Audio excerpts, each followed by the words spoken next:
Cuando ocurrió todo, Margaret tenía 67 años y el otoño golpeaba las ventanas con la misma cadencia con la que ella recordaba las mañanas de su juventud, húmedas, olor a café, y con la luz pálida entrando por la cocina como si la casa todavía respirara. Era la segunda semana después del funeral de Robert. Ella pasaba las horas ordenando papeles que no entendía del todo, doblando servilletas que nunca se usarían y hablando en voz baja con la planta de la ventana, como tantas veces lo había hecho para no sentir el silencio de la casa. Durante 43 años había sido la columna invisible de aquella familia, cocinera de fiestas que nadie recuerda, guardiana de recuerdos empaquetados en cajas sin etiqueta y la persona que siempre sabía dónde estaba cada factura y cada llave. No trabajó fuera con continuidad, no porque no quisiera, sino porque las decisiones de la casa, las grandes y las pequeñas, siempre se resolvían con la misma voz masculina que hacía que Margaret se acostumbrara a no preguntar. Su pelo, antes cano y recogido en un moño apretado, ahora caía con menos esfuerzo sobre los hombros. Sus manos, manchadas por el tiempo, seguían sabiendo arreglar botones con la exactitud de quien ha tejido la vida de otros sin pedir nada a cambio. Esa mañana en que creyó que la mayor prueba sería aprender a servir el té para una sola taza, la hija entró con una sonrisa que parecía diseñada por años de práctica, cuidadosa, medida, con la voz que elige las palabras, como quien acomoda muebles frágiles. Victoria siempre había tenido esa pulcritud que Margaret confundía con cariño. Se vestía con blusas de seda que nunca manchaba y hablaba como si cada frase fuera una tarjeta de presentación. Le dijo a Margaret que había arreglado todo, que no debía preocuparse por papeles, por cuentas, por lo que vendría. Le ofreció una mano que, en palabras, prometía sostenerla. Margaret, acostumbrada a interpretar los silencios como ternura, no detectó la tensión en la bisagra cuando la hija cerró la puerta detrás de ella. Pensó que era el destino natural de una viuda aceptar la ayuda, visitas, llamadas y gestos protocolarios. No imaginó que en el espacio de unas pocas horas su mundo se convertiría en un paredón donde la invisibilidad que le habían impuesto cobraría la forma tangible de una maleta en el umbral y la orden de irse, como si su vida hubiera sido siempre algo que se podía mover de sitio sin preguntar. La tarde avanzó con una lentitud extraña, como si la casa misma supiera que estaba a punto de perderla. Victoria habló del testamento sentada en la cabecera de la mesa, el lugar que siempre había sido de Robert, y lo hizo con una seguridad que no dejaba espacio para preguntas. Dijo que todo estaba resuelto, que el abogado había explicado con claridad que la propiedad y las cuentas estaban a su nombre, que era lo mejor para simplificar las cosas. Margaret escuchaba con la espalda recta, las manos apoyadas sobre el mantel bordado por su propia madre décadas atrás, tratando de entender por qué cada frase sonaba definitiva, cerrada, como una puerta con llave.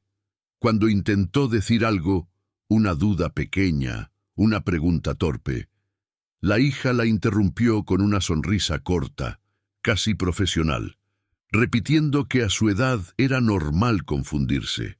Aquella palabra, edad, cayó como un sello sobre la frente de Margaret.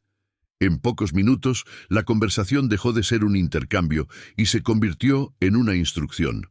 Debía empacar lo indispensable, pasar la noche fuera y pensar luego qué hacer. Nadie levantó la voz. No hubo gritos. La violencia fue esa calma pulida que no permite reacción. Margaret subió las escaleras despacio, tocando la baranda como si fuera a despedirse de ella. Eligió un suéter azul, que Robert le había regalado un invierno especialmente frío, un par de zapatos cómodos y una foto vieja donde todavía se reconocía con los ojos brillantes. Todo cabía en una maleta mediana. Eso fue lo que más le dolió. Descubrir que 43 años podían comprimirse así. Cuando volvió a bajar, Victoria ya había llamado a un taxi. No hubo abrazo. La hija evitó mirarla a los ojos y repitió que era por su bien, que necesitaba descansar, que mañana hablarían con calma. Margaret salió al atardecer, con el aire frío entrando por el cuello del abrigo y la sensación de estar cruzando una frontera invisible. Mientras el coche arrancaba, la casa se hizo pequeña detrás del vidrio empañado, y por primera vez entendió que no solo estaba perdiendo un techo, sino el lugar que siempre ocupó en la historia de su propia familia. El motel estaba a 15 minutos de la casa, pero el trayecto pareció interminable. El letrero de neón parpadeaba con una luz cansada, y el recepcionista no levantó la vista cuando Margaret firmó el registro con una letra temblorosa. La habitación olía a detergente fuerte y a algo viejo que no se iba nunca. La colcha tenía un estampado geométrico que parecía girar si uno lo miraba demasiado. Tiempo. Margaret se sentó en el borde de la cama sin quitarse los zapatos, con la maleta cerrada a sus pies, como si aún esperara que alguien tocara la puerta para decirle que todo había sido un error. Encendió la televisión solo para escuchar voces humanas, pero no entendió nada de lo que decían. La noche cayó de golpe, y con ella una desorientación física, hambre sin apetito, sueño sin descanso, una presión en el pecho que no era dolor, pero tampoco calma. En esas horas, el luto cambió de forma. Ya no era solo la ausencia de Robert, era la pérdida de sí misma. Margaret repasó escenas pequeñas que nunca había cuestionado, reuniones donde no la dejaban terminar una frase, decisiones ya tomadas que le comunicaban después, chistes sobre su torpeza con números.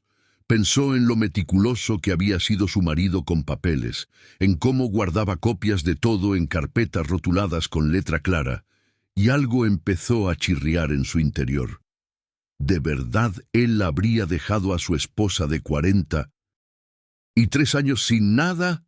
La idea no encajaba con el hombre que conocía, con el mismo que se levantaba de madrugada para revisar cuentas y corregir errores mínimos. Esa grieta, pequeña pero insistente, fue el primer gesto de rebeldía que Margaret tuvo en décadas. Una sospecha silenciosa que no pidió permiso y que, sin que ella lo supiera aún, empezaba a devolverle una voz que creía perdida. A la mañana siguiente, Margaret se levantó antes de que sonara el despertador del motel, como había hecho toda su vida. Se lavó la cara con agua fría y se miró al espejo demasiado tiempo, intentando reconocerse en ese reflejo cansado. Decidió ir al despacho del abogado de la familia sin avisar a nadie, movida más por una inercia antigua que por valentía. El edificio le resultó familiar, alfombra oscura, olor a papel viejo y café recalentado, diplomas alineados como medallas. Cuando dijo su nombre en recepción, la secretaria dudó apenas un segundo antes de pedirle que esperara. Ese segundo fue suficiente para confirmar que algo no encajaba. El abogado, un hombre de voz grave y gestos contenidos, la recibió con una mezcla de sorpresa y cuidado excesivo. Le preguntó por qué no había asistido a la lectura del testamento. Margaret respondió con honestidad simple: nadie la había invitado. La conversación se volvió densa. El abogado pidió unos minutos, regresó con una carpeta azul y empezó a hablar despacio, como quien teme que cada palabra tenga consecuencias. Le explicó que el testamento vigente dejaba la casa y el 70% del patrimonio a Margaret, y que la parte correspondiente a Victoria estaba condicionada a que tratara a su madre con dignidad tras la muerte de Robert. Margaret sintió un mareo breve, una especie de vacío en el estómago que no era alivio ni rabia, sino una mezcla de incredulidad y claridad brutal.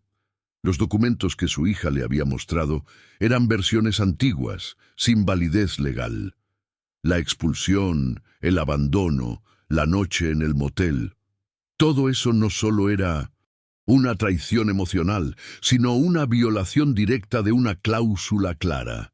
En ese despacho silencioso, la mujer considerada incapaz descubrió que era en realidad la única dueña legal de una fortuna que nunca supo que existía. La salida del despacho no fue triunfal ni dramática. Fue silenciosa, casi torpe.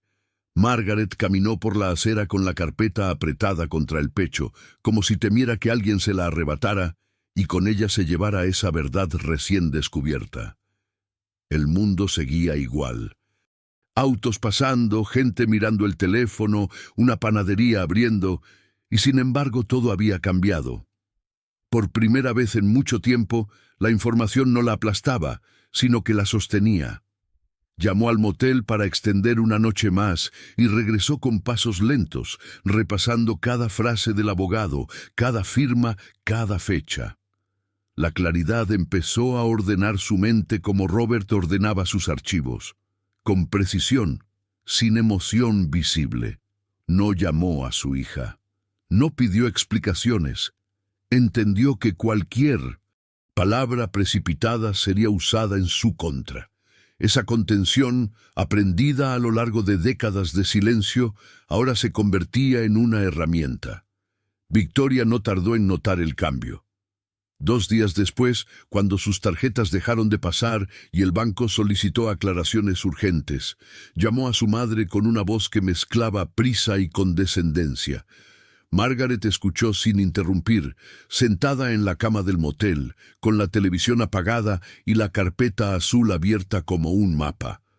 La hija habló de errores administrativos, de malentendidos, de la necesidad de arreglar esto en familia.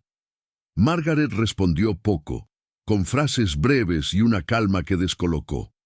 Colgó sin prometer nada. En las horas siguientes, las cuentas fueron congeladas, los accesos bloqueados y los correos del banco empezaron a llegar con un tono que ya no admitía sonrisas. La mujer que siempre había sido tratada como un estorbo se convirtió, sin anunciarlo, en el centro de todas las decisiones. No hubo celebración.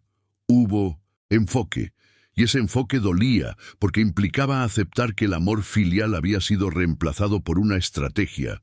Tal vez quien esté leyendo esto ahora ya sintió esa mezcla de vergüenza y claridad que llega cuando una verdad se impone tarde. A veces, contar no es buscar lástima, es buscar espejo. Si esta historia te está resonando, si sigues aquí, piensa un segundo en dónde estás leyendo o escuchando esto y con quién te gustaría compartirlo. No para señalar culpables, sino para que nadie crea que está solo cuando descubre que fue invisibilizado dentro de su propia familia. Margaret entendió entonces que hablar, aunque fuera a desconocidos, podía ser una forma de volver a existir. Cuando ocurrió todo, Margaret tenía 67 años y el otoño golpeaba las ventanas con la misma cadencia con la que ella recordaba las mañanas de su juventud. Húmedas, olor a café, y con la luz pálida entrando por la cocina como si la casa todavía respirara. Era la segunda semana después del funeral de Robert. Ella pasaba las horas ordenando papeles que no entendía del todo, doblando servilletas que nunca se usarían y hablando en voz baja con la planta de la ventana, como tantas veces lo había hecho para no sentir el silencio de la casa. Durante 43 años había sido la columna invisible de aquella familia, cocinera de fiestas que nadie recuerda, guardiana de recuerdos empaquetados en cajas sin etiqueta y la persona que siempre sabía dónde estaba cada factura y cada llave. No, trabajó fuera con continuidad, no porque no quisiera, sino porque las decisiones de la casa, las grandes y las pequeñas, siempre se resolvían con la misma voz masculina que hacía que Margaret se acostumbrara a no preguntar. Su pelo, antes cano y recogido en un moño apretado, ahora caía con menos esfuerzo sobre los hombros. Sus manos, manchadas por el tiempo, seguían sabiendo arreglar botones con la exactitud de quien ha tejido la vida de otros sin pedir nada a cambio. Esa mañana en que creyó que la mayor prueba sería aprender a servir el té para una sola taza, la hija entró con una sonrisa que parecía diseñada por años de práctica, cuidadosa, medida, con la voz que elige las palabras como quien acomoda muebles frágiles. Victoria siempre había tenido esa pulcritud que Margaret confundía con cariño. Se vestía con blusas de seda que nunca manchaba y hablaba como si cada frase fuera una tarjeta de presentación. Le dijo a Margaret que había arreglado todo, que no debía preocuparse por papeles, por cuentas, por lo que vendría. Le ofreció una mano que en palabras prometía sostenerla. Margaret, acostumbrada a interpretar los silencios como ternura, no detectó la tensión en la bisagra cuando la hija cerró la puerta detrás de ella. Pensó que era el destino natural de una viuda aceptar la ayuda, visitas, llamadas y gestos protocolarios. No imaginó que en el espacio de unas pocas horas su mundo se convertiría en un paredón donde la invisibilidad que le habían impuesto cobraría la forma tangible de una maleta en el umbral y la orden de irse, como si su vida hubiera sido siempre algo que se podía mover de sitio sin preguntar. La tarde avanzó con una lentitud extraña, como si la casa misma supiera que estaba a punto de perderla. Victoria habló del testamento sentada en la cabecera de la mesa, el lugar que siempre había sido de Robert, y lo hizo con una seguridad que no dejaba espacio para preguntas. Dijo que todo estaba resuelto, que el abogado había explicado con claridad que la propiedad y las cuentas estaban a su nombre, que era lo mejor para simplificar las cosas. Margaret escuchaba con la espalda recta, las manos apoyadas sobre el mantel bordado por su propia madre décadas atrás, tratando de entender por qué cada frase sonaba definitiva, cerrada como una puerta con llave. Cuando intentó decir algo, una duda pequeña, una pregunta torpe, la hija la interrumpió con una sonrisa corta, casi profesional, repitiendo que a su edad era normal confundirse. Aquella palabra, edad, cayó como un sello sobre la frente de Margaret. En pocos minutos, la conversación dejó de ser un intercambio y se convirtió en una instrucción. Debía empacar lo indispensable, pasar la noche fuera y pensar luego qué hacer. Nadie levantó la voz. No hubo gritos. La violencia fue esa calma pulida que no permite reacción. Margaret subió las escaleras despacio, tocando la baranda como si fuera a despedirse de ella. Eligió un suéter azul que Robert le había regalado un invierno especialmente frío, un par de zapatos cómodos y una foto vieja donde todavía se reconocía con los ojos brillantes. Todo cabía en una maleta mediana. Eso fue lo que más le dolió, descubrir que 43 años podían comprimirse así. Cuando volvió a bajar, Victoria ya había llamado a un taxi. No hubo abrazo. La hija evitó mirarla a los ojos y repitió que era por su bien, que necesitaba descansar, que mañana hablarían con calma. Margaret salió al atardecer, con el aire frío entrando por el cuello del abrigo y la sensación de estar cruzando una frontera invisible. Mientras el coche arrancaba, la casa se hizo pequeña detrás del vidrio empañado y por primera vez entendió que no solo estaba perdiendo un techo, sino el lugar que siempre ocupó en la historia de su propia familia. El motel estaba a 15 minutos de la casa, pero el trayecto pareció interminable. El letrero de neón parpadeaba con una luz cansada, y el recepcionista no levantó la vista cuando Margaret firmó el registro con una letra temblorosa. La habitación olía a detergente fuerte y a algo viejo que no se iba nunca. La colcha tenía un estampado geométrico que parecía girar si uno lo miraba demasiado tiempo. Margaret se sentó en el borde de la cama sin quitarse los zapatos, con la maleta cerrada a sus pies, como si aún esperara que alguien tocara la puerta para decirle que todo había sido un error. Encendió la televisión solo para escuchar voces humanas, pero no entendió nada de lo que decían. La noche cayó de golpe, y con ella una desorientación física, hambre sin apetito, sueño sin descanso, una presión en el pecho que no era dolor pero tampoco calma. En esas horas, el luto cambió de forma. Ya no era solo la ausencia de Robert, era la pérdida de sí misma. Margaret repasó escenas pequeñas que nunca había cuestionado, reuniones donde no la dejaban terminar una frase, decisiones ya tomadas que le comunicaban después, chistes sobre su torpeza con números. Pensó en lo meticuloso que había sido su marido con papeles, en cómo guardaba copias de todo en carpetas rotuladas con letra clara, y algo empezó a chirriar en su interior. ¿De verdad él habría dejado a su esposa de 43 años sin nada? La idea no encajaba con el hombre que conocía, con el mismo que se levantaba de madrugada para revisar cuentas y corregir errores mínimos. Esa grieta, pequeña pero insistente, fue el primer gesto de rebeldía que Margaret tuvo en décadas. Una sospecha silenciosa que no pidió permiso y que sin que ella lo supiera aún, empezaba a devolverle una voz que creía perdida. A la mañana siguiente, Margaret se levantó antes de que sonara el despertador del motel, como había hecho toda su vida.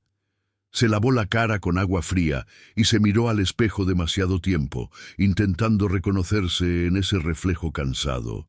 Decidió ir al despacho del abogado de la familia sin avisar a nadie, movida más por una inercia antigua que por valentía.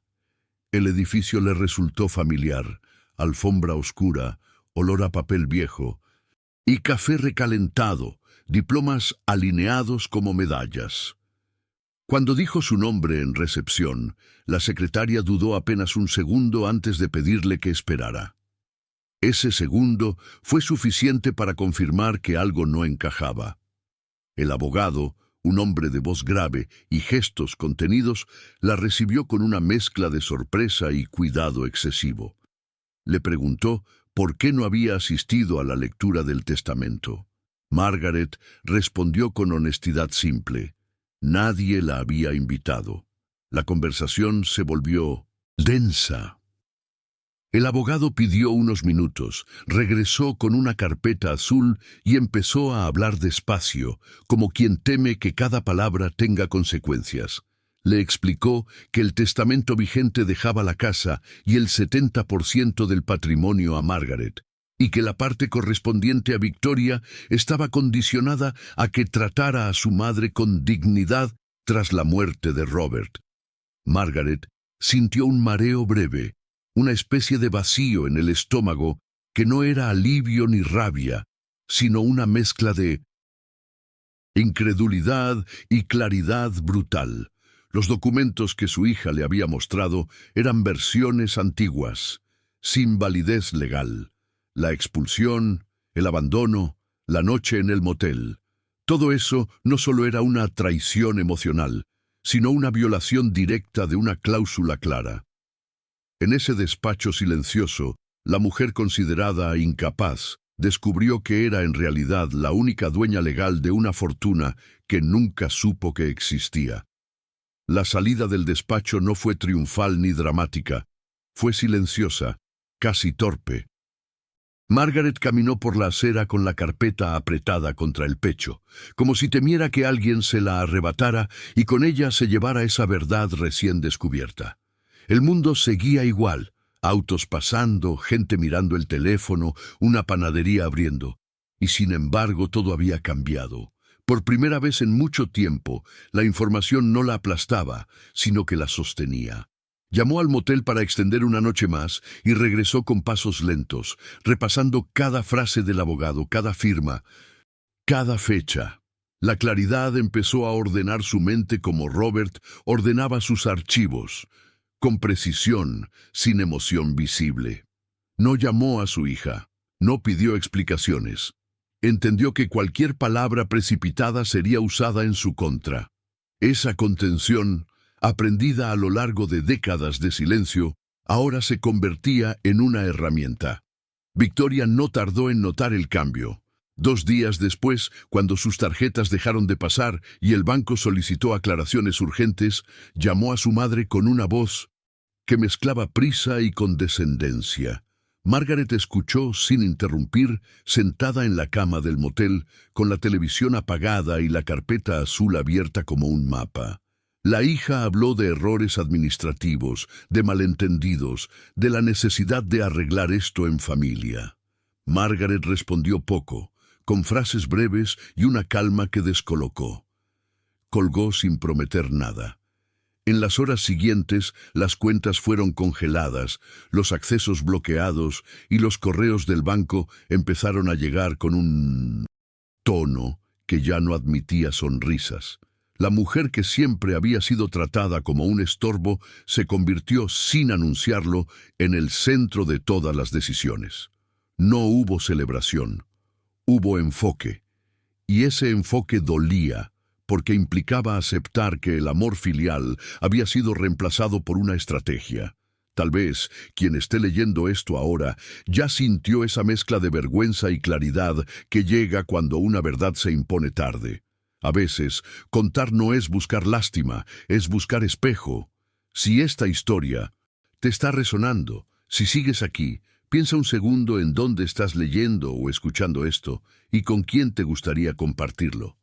No para señalar culpables, sino para que nadie crea que está solo cuando descubre que fue invisibilizado dentro de su propia familia. Margaret entendió entonces que hablar, aunque fuera a desconocidos, podía ser una forma de volver a existir. Con el paso de los meses, Margaret empezó a notar cambios que no tenían nada que ver con juicios ni cuentas bancarias. Eran detalles pequeños, casi invisibles para cualquiera más. La forma en que ya no se sobresaltaba cuando sonaba el teléfono, la tranquilidad de abrir el buzón sin miedo, la certeza de que nadie podía volver a decidir por ella sin su consentimiento. Aprendió a ocupar el espacio con naturalidad, a sentarse en silencio sin sentirse inútil, a disfrutar de tardes enteras leyendo sin la sensación de estar fallando a alguien. La invisibilidad que la había acompañado durante décadas no desapareció de golpe, pero dejó de doler. Ahora era una elección ocasional, no una condena permanente. A veces pensaba en su hija, no con rabia, sino con una tristeza distante y ordenada. Entendió que no todas las historias familiares terminan en reconciliación, y que aceptar eso también es una forma de madurez. No volvió a buscar explicaciones ni disculpas. Había aprendido que algunas personas solo entienden el límite cuando ya no hay acceso. Margaret se permitió soltar la fantasía de la madre sacrificada que todo lo repara y asumió, sin culpa, que protegerse también es un acto de amor propio. Ese aprendizaje tardío fue, quizás, el más valioso de todos. Hoy, cuando se presenta ante otros, Margaret ya no se define por lo que perdió ni por lo que recuperó. Se define por lo que eligió hacer después. Cuenta su historia sin adornos, con pausas largas y palabras simples, como quien habla desde un lugar firme. Sabe que no puede cambiar el pasado, pero también sabe que no está obligada a repetirlo. Y en esa certeza tranquila y profunda encontró algo que nunca tuvo antes, una vida que por fin le pertenece por completo,